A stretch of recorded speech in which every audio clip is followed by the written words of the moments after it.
ومن سيئات أعمالنا من يهده الله فلا مضل له ومن يضلله فلا هادي له وأشهد أن لا إله إلا الله وحده لا شريك له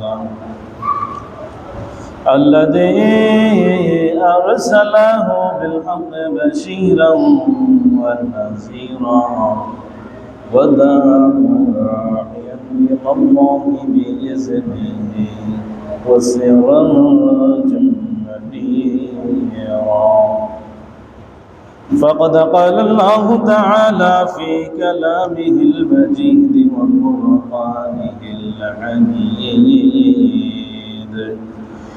أعوذ بالله من الشيطان الرجيم بسم الله الرحمن الرحيم قل للمؤمنين يغضوا من أبصارهم ويحفظوا فروجهم ذلك أزكى لهم إن الله خبير بما يصنعون إن الله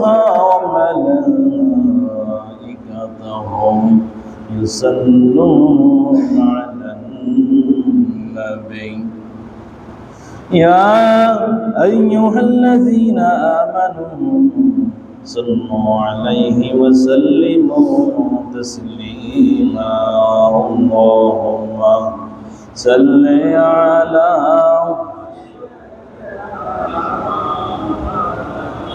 محمد وعلى آل سيدنا مولانا محمد আমরা সবাই গুনাহগার গো নবীজি আপনায় দেখলাম না আমরা সবাই গুনাহগার গো নবীজি আপনায় দেখলাম না সে কারণে রোজ হাসরে আমাদেরকে ভুলেন না আল্লাহুম্মা সবাই পড়ি সাইয়্যিদিনা মাওলানা মুহাম্মদ ওয়া আলা আলি সাইয়্যিদিনা মাওলানা মুহাম্মদ এই দুনিয়া পড়ে থাকবে একদিন আমরা থাকবো না এই দুনিয়া পড়ে থাকবে একদিন আমরা থাকবো না সবাই মোদের ভুলে যাবে নবীজি আপনি ভুলেন না আল্লাহুম্মা সাল্লি আলা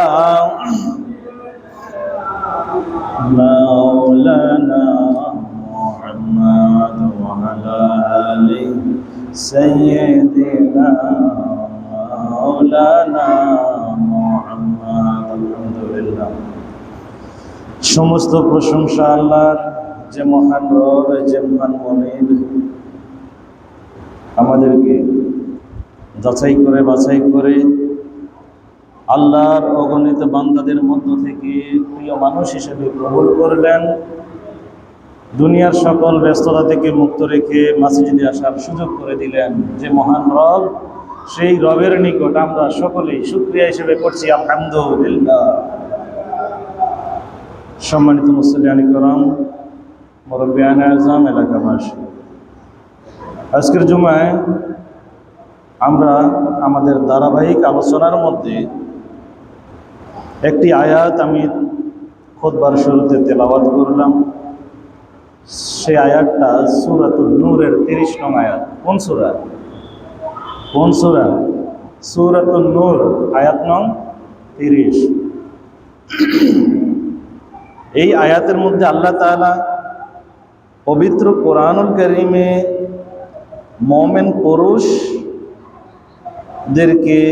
তাদের দৃষ্টির হেফাজত এবং লজ্জাস্থানের হেফাজতের ব্যাপারে কি করেছেন?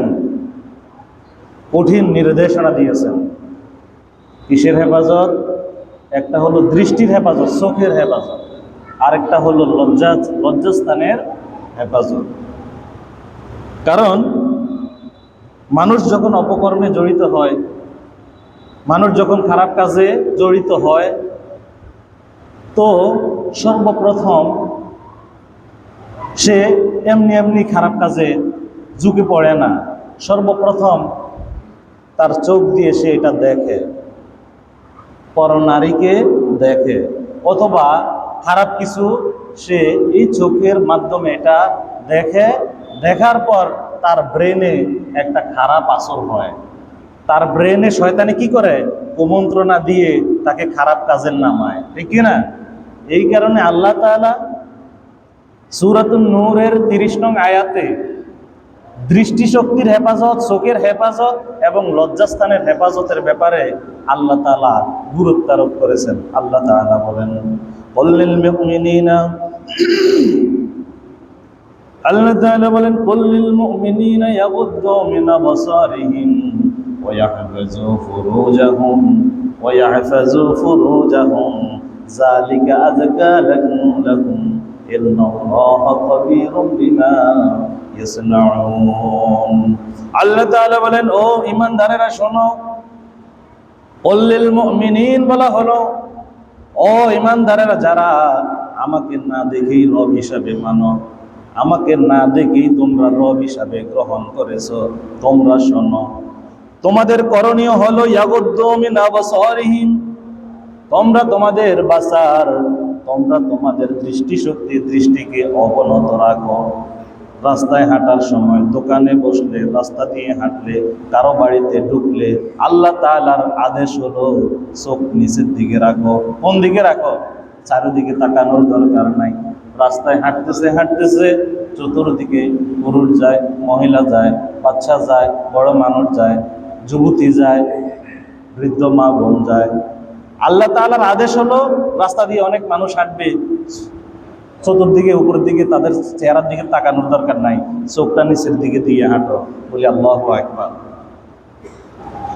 শুধু তাই নয়, আল্লাহ তাআলা বলেন ওয়া ইয়াহফাযু ফুরুজাহুম, মুমিন পুরুষ এবং নারীদের উচিত হলো তারা যেন তাদের লজ্জাস্থানকে হেফাজত করে, লজ্জাস্থানকে হেফাজত করে। যালিকা আযকা লাহুম, আল্লাহ তাআলা বলেন এই চোখের হেফাজত, দৃষ্টিশক্তির হেফাজত এবং লজ্জাস্থানের হেফাজত, এটা তাদের জন্য অধিক উত্তমতর একটা কাজ। মানুষের জন্য, ঈমানদারের জন্য এই দুইটা জিনিস হেফাজত করা খুবই গুরুত্বপূর্ণ কাজ। কার কথা? কার কথা? রবের কথা। আজ দৃষ্টিশক্তির হেফাজত নাই, লজ্জাস্থানের হেফাজত নাই, দেদারসে গুনাহ, গজবের পথে, জাহান্নামের পথে এই সমাজ দৌড়াচ্ছে প্রতিযোগিতা দিয়ে। এই সমাজটা কি হচ্ছে? জাহান্নামের দিকে মনে হয় যেন দৌড়াচ্ছে। এই আয়াতের শানে নুজুল হলো ইবনে মারদুয়ান হযরত আলী রাদিয়াল্লাহু তাআলা বলেন, শোনো, এই আয়াত যখন নাজিল হয় একটা প্রেক্ষাপটে নাজিল হয়। সেই প্রেক্ষাপটটা হলো রাসূল সাল্লাল্লাহু আলাইহি ওয়াসাল্লামের জীবদ্দশায় একজন পুরুষ রাস্তা দিয়ে হাঁটছিলেন। রাস্তায় হাঁটতে হাঁটতে এমন একটা পর্যায়ে যুবতী নারীকে দেখতে পেলেন, যুবতী মেয়ে লোককে দেখতে পেলেন, সুন্দরী মেয়ে লোককে দেখতে পেলেন। সেও যুবক, দেখছে আরেক যুবতী। রাস্তা দিয়ে হাঁটে না? হাঁটে তো। তখন পুরুষটা কি করলো? এইভাবে মহিলাকে, ওই মেয়েটাকে ফলো করতে করতে সেও হাঁটতেছে, ওই মেয়েটাও হাঁটে, সেও হাঁটে। এইভাবে যাইয়া যা থাম করে এই এক ওয়ালের সাথে বাড়ি গাইয়া তার নাক ডাক ফেটে গেছে। হাদিসের কথা যে সে কি করলো? ওই যে মেয়েকে ফলো করতে করতে হাঁটতে হাঁটতে ওয়ালের সাথে ধাক্কা খাইয়া, তার তো হুঁশ নেই, তার তো নজর ওই দিকেই, হ্যাঁ, নজর তো ওই মেয়ের দিকে। ওয়ালের সাথে ধাক্কা লেগে নাক ফেটে গেছে। এবার আসছে আল্লাহ রাসূলের কাছে, ইয়া রাসূলুল্লাহ, ইয়া হাবিবাল্লাহ, এই ঘটনা ঘটলো, এখন আমার করণীয় কি? হুজুর, আমি তো এই দুর্ঘটনায় পড়ে গেছি। তখন তাফসিরের মধ্যে লেখে, তখনই আল্লাহ তাআলা এই আয়াত নাজিল করেন যে, ও মুমিনেরা, রাস্তায় হাঁটার সময় চোখ চতুর্দিকে দিয়ে হাঁটিও না, চক্ষু অবনত করে হাঁটিও। বলি আল্লাহু আকবার। শুধু তাই নয়, আল্লাহ রাসূল সাল্লাল্লাহু আলাইহি ওয়াসাল্লাম বলেন, মাইয়াদমান লি মা বাইনা লাহিয়াইহি ওয়া মা বাইনার রিজলাইহি আদমান লাহুল জান্নাহ। বিশ্বনবী সাল্লাল্লাহু আলাইহি ওয়াসাল্লাম বলেন, ও আমার উম্মতেরা শোনো, ও পৃথিবীবাসী শোনো, মান আদমান লি মা বাইনা লাহিয়াইহি ওয়া মা বাইনা রিজলাইহি আদমান লাহুল জান্নাহ। রাসূল সাল্লাল্লাহু আলাইহি ওয়াসাল্লাম বলেন, ও পৃথিবীর মানুষেরা, তোমাদের মধ্যে কে এমন আছো আমাকে নিশ্চয়তা দিবে তোমার দুই সোয়ালের মধ্যবর্তী জায়গা তথা মুখের, তুমি মুখের খারাপ ব্যবহার করো নাই, মুখ দিয়ে হারাম কাজ করো নাই, মুখ দিয়ে হারাম খাও নাই, যদি এই রকম নিশ্চয়তা দিতে পারো, আমি তোমার জান্নাতের নিশ্চয়তা দিব। আল্লাহু আকবার। বিশ্বনবী সাল্লাল্লাহু আলাইহি ওয়াসাল্লাম এই হাদিসের শেষাংশে বলেন, ওয়ামা বাইনার রিজলাইহি আদমান লাহুল জান্নাহ। আর আরেকটা কথা হলো, তোমাদের মধ্যে কেউ যদি এমন নিশ্চয়তা দিতে পারে, তার লজ্জাস্থান দিয়ে কোনো ধরনের অপকর্ম করা হয় নাই, বিবাহ বহির্ভূত কোনো কাজ করা হয় নাই, বিবাহ বহির্ভূত কোনো কাম করা হয় নাই, কোনো গুনার কাজ করা হয় নাই, তোমাদের মধ্যে এমন যদি কেউ বলো যে হ্যাঁ আমি নিশ্চয়তা দিব, আমি পিওর মানুষ, আমি খাঁটি ইমানদার, তোমাদের মধ্যে কেউ যদি এমন কথা বলতে পারে, আমি রাসূল তোমাদের জান্নাতে নেয়ার নিশ্চয়তা দিয়ে দিলাম। আল্লাহু আকবার, আল্লাহু আকবার। জান্নাতে যাওয়ার জন্য বেশি আমলের প্রয়োজন হয় না, জান্নাতে যাওয়ার জন্য বেশি আমল প্রয়োজন হয় না। কয়েকটা জিনিস আমল করলে আল্লাহ রাসূল সাল্লাল্লাহু আলাইহি সাল্লামের অর্ডার অনুযায়ী জান্নাতে যাওয়া সম্ভব। বলি আল্লাহু আকবার। দুনিয়ার সকম আকাম কুকাম করলো, দান সদগাও করলো, দাড়ি টুপি লাগাইয়া পাঞ্জাবি লাগাইয়াও আবার সমাজের মধ্যে চলে, আকাম কুকামও চলে কি না? জান্নাত এত সহজ নাকি? জান্নাত এত সহজ? জান্নাত মামুর বাড়ির মোলা যে দিয়ে দিবে? জান্নাতে যাওয়ার জন্য ঈমান পরিশুদ্ধ লাগবে। বিশ্বনবী সাল্লাল্লাহু আলাইহি ওয়াসাল্লাম হাদিসের মধ্যে ইরশাদ করেন, ওয়ান আবি সাঈদ আল খুদরি রাদিয়াল্লাহু তাআলা আনহু قال رسول الله صلى الله عليه وسلم إياكم والجلوس في الطرقات إياكم والجلوس في الطرقات। রাসূল বলেন, ও আমার সাহাবীরা, রাস্তায় বসা থেকে তোমরা বিরত থাকিও। কোথায় বসা থেকে? ইয়াকুম ওয়াল জুলুসা ফিত তুরকাত। ও আমার সাহাবীরা, রাস্তায় বসা থেকে তোমরা দূরে থাকিও, বিরত থাকিও। কারণ হলো কি, রাস্তায় বসে